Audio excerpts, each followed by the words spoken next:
जो समाचार पत्रों में और चैनलों में चल रहा है वो बिल्कुल आघातजनक है। ऐसा सहन किया ही नहीं जा सकता और भारतीय जनता पार्टी का स्टैंड बहुत स्पष्ट है। हम देश की मातृशक्ति के साथ खड़े हैं, देश की नारी शक्ति के साथ खड़े हैं। इस प्रकार की घटनाओं को सार्वजनिक जीवन में, समाज में या निजी तौर पर कहीं पर कोई स्थान नहीं होना चाहिए। कठोर से कठोर कदम उठाने चाहिए। ये भारतीय जनता पार्टी का स्टैंड अफर है और उसमें कोई कंफ्यूजन भारतीय जनता पार्टी में किसी स्तर पर नहीं है। हम महिला शक्ति के अपमान का, मातृशक्ति के अपमान का घोर निंदा करते हैं। लोकसभा चुनाव के बीच भारतीय जनता पार्टी 2 चरण के मतदान संपन्न होने के बाद अब एक ऐसे मुद्दे में फंसती हुई नजर आ रही है जहां से दक्षिण के किले की 131 सीटों पर जीत का टारगेट लेकर के चल रही भारतीय जनता पार्टी को देश भर में किरकिरी का सामना करना पड़ रहा है। जी हाँ, बात कर रहे हैं पूर्व प्रधानमंत्री HD देवगौड़ा के पोते प्रज्वल रेवन्ना की, जिनके खिलाफ जिस तरीके से 3000 अश्लील वीडियो बनाने का मामला सामने आया और उसके बाद विपक्ष लगातार प्रज्वल रेवन्ना को यहां पर गिरफ्तार करने की मांग कर रहा है। SIT का गठन कर दिया गया है और जल्द से जल्द कड़ी कार्यवाही के यहां पर तमाम आदेश जारी कर दिए गए हैं और केंद्र सरकार की तरफ से यह आश्वासन दिलाया जा रहा है कि जो पूरा घटनाक्रम है इसकी पूर्णतः फास्ट ट्रैक जांच होगी और उसके बाद जल्द ही आरोपियों को सलाखों के पीछे भेजने का काम किया जाएगा। आखिरकार कर्नाटक में JDS और BJP का गठबंधन है। पिछले दिनों जिस तरीके से प्रधानमंत्री नरेंद्र मोदी ने पूर्व प्रधानमंत्री HD देवगौड़ा से कर्नाटक में मुलाकात की, उस दौरान प्रज्वल रेवन्ना वहां पर मौजूद रहे थे। HD कुमार स्वामी के बेटे हैं प्रज्वल रेवन्ना और वर्तमान में सांसद हैं। ऐसे में क्या भारतीय जनता पार्टी अब दक्षिण के किले को जो मजबूत करने की तैयारी कर रही थी, क्या यहाँ पर चुनाव में एक कड़ी टक्कर उनको देखने को मिलेगी? क्योंकि जिस तरीके से पूरे भारत में इस चीज की चर्चा हो रही है और विपक्षी दल प्रमुखता से इस मुद्दे को उठा रहे हैं, ऐसे में गृह मंत्री को सामने आकर सफाई पेश करनी पड़ी है। इस पूरे मामले पर केंद्रीय गृह मंत्री अमित शाह क्या कुछ कहते नजर आ रहे हैं महिला सुरक्षा को लेकर, सुनिए जरा। उनका बचाव कर रहा है। देखिए, श्री रेवन्ना का जो समाचार पत्रों में और चैनलों में चल रहा है वो बिल्कुल आघातजनक है। ऐसा सहन किया ही नहीं जा सकता और भारतीय जनता पार्टी का स्टैंड बहुत स्पष्ट है। हम देश की मातृशक्ति के साथ खड़े हैं, देश की नारी शक्ति के साथ खड़े हैं। नरेंद्र मोदी जी का पूरे देश को एक कमिटमेंट है कि कहीं पर भी मातृशक्ति के अपमान को सहन नहीं किया जाना। परंतु कांग्रेस पार्टी जो हम पर आरोप लगाना चाहती है, मैं छोटी सी बात पूछना चाहता हूं, वहां सरकार किसकी है? सरकार कांग्रेस पार्टी की है। फेक वीडियो आपके ध्यान में ही होंगे क्योंकि टाइम पर रिलीज किए गए हैं।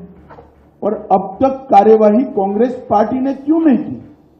कार्यवाही हमने नहीं करनी है। ये लॉ एंड ऑर्डर का इश्यू स्टेट का इश्यू है। प्रियंका जी हमसे सवाल पूछ रही है, मैं प्रियंका जी को कहना चाहता हूं, नरेंद्र मोदी जी और मुझसे सवाल पूछने की जगह आपके मुख्यमंत्री, उप मुख्यमंत्री को सवाल करिए कि आपकी सरकार क्या कर रही है, क्यों जांच नहीं हो रही है।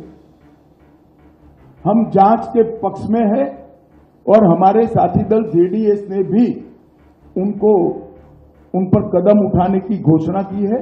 आज शायद उनकी कोर कमेटी की मीटिंग है और कदम उठाए भी जाएंगे। इस प्रकार की घटनाओं को सार्वजनिक जीवन में, समाज में या निजी तौर पर कहीं पर कोई स्थान नहीं होना चाहिए। कठोर से कठोर कदम उठाने चाहिए। ये भारतीय जनता पार्टी का स्टैंड अफर है और उसमें कोई कंफ्यूजन भारतीय जनता पार्टी में किसी स्तर पर नहीं है। हम महिला शक्ति के अपमान का, मातृशक्ति के अपमान का तो सुना आपने केंद्रीय गृह मंत्री अमित शाह को, जो साफ तौर पर ये कहते नजर आ रहे हैं कि ऐसी हरकतें असहनीय हैं और इनको किसी भी तरीके से बर्दाश्त नहीं किया जा सकता। ऐसे में माही मेरे साथ मौजूद हैं, इनसे जानने की कोशिश करेंगे कि आखिरकार दक्षिण भारत में माही पहले ही भारतीय जनता पार्टी कमजोर नजर आ रही थी और ये जो पूरा प्रकरण सामने आया है, क्या इसके बाद जो तमाम कुछ बची हुई संभावनाएं थी वो भी समाप्त हो जाएंगी?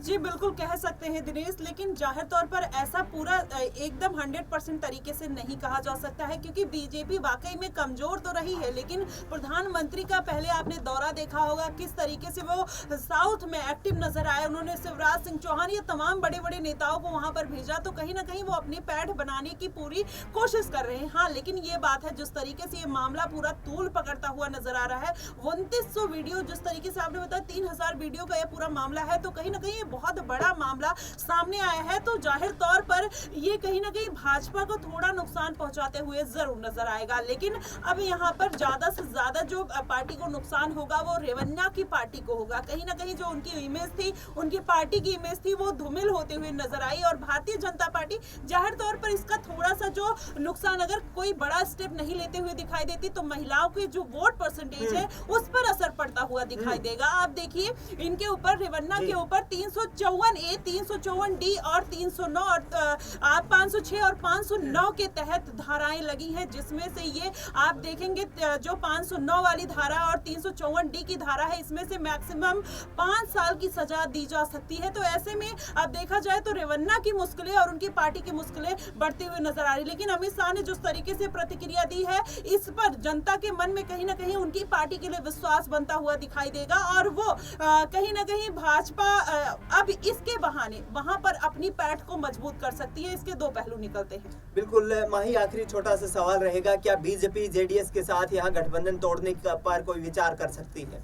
जी बिल्कुल, अगर जिस तरीके से ये पूरा वीडियो का मामला तूल पकड़ा, इससे ज्यादा भी तूल पकड़ता हुआ नजर आता है। अगर बीजेपी को लगता है कि उससे उनको कोई हानि पहुंच रही है, तो जाहिर तौर पर आने वाले दिनों में बीजेपी गठबंधन तोड़ते हुए 1 मिनट नहीं लगाएगी। जिस तरीके से आपने देखा, चाहे यूपी में या तमाम राज्यों में आपने देखा होगा कि बीजेपी जिस तरीके से अपने विवादित चेहरों को हटाते हुए उन्होंने 1 मिनट का देर नहीं लगाया, चाहे वो कितनी बार भी पीछे चुनाव जीते हो, बीजेपी ने उससे गुरेज नहीं किया। तो ये जाहिर तौर पर अगर ये मामला ज्यादा तूल पकड़ता है और उनको जेल की सजा होती है, तो वो बीजेपी जरूर गठबंधन तोड़ देगी। बिल्कुल, भारतीय जनता पार्टी अब इस गठबंधन में फ्रंट फुट पर दिखाई दे रही है। जेडीएस के लिए मुश्किलें खड़ी हो गई हैं, क्योंकि उनके सांसद के खिलाफ अब जिस तरीके के मामले की एसआईटी की गठन किया गया है और जांच के आदेश दे दिए गए हैं, जाहिर तौर पर विदेश भाग चुके प्रज्वल रेवन्ना की यहां से गिरफ्तारी हो सकती है और एसआईटी की जो टीम गठित की गई है उसमें शीर्ष यहां पर अधिकारियों की ड्यूटी लगाई गई है, जिससे कि इस मामले को जल्द से जल्द जो सुर्खियों में बना हुआ है इस पर जांच की जाए और आरोपियों को जेल की सलाखों के पीछे भेजा जाए। ऐसे में इस पूरे मामले पर आपकी क्या राय प्रतिक्रिया है, कमेंट बॉक्स में जरूर बताएं। देश दुनिया की तमाम बड़ी खबरों के लिए आप देखते रहिए SPN 9 न्यूज।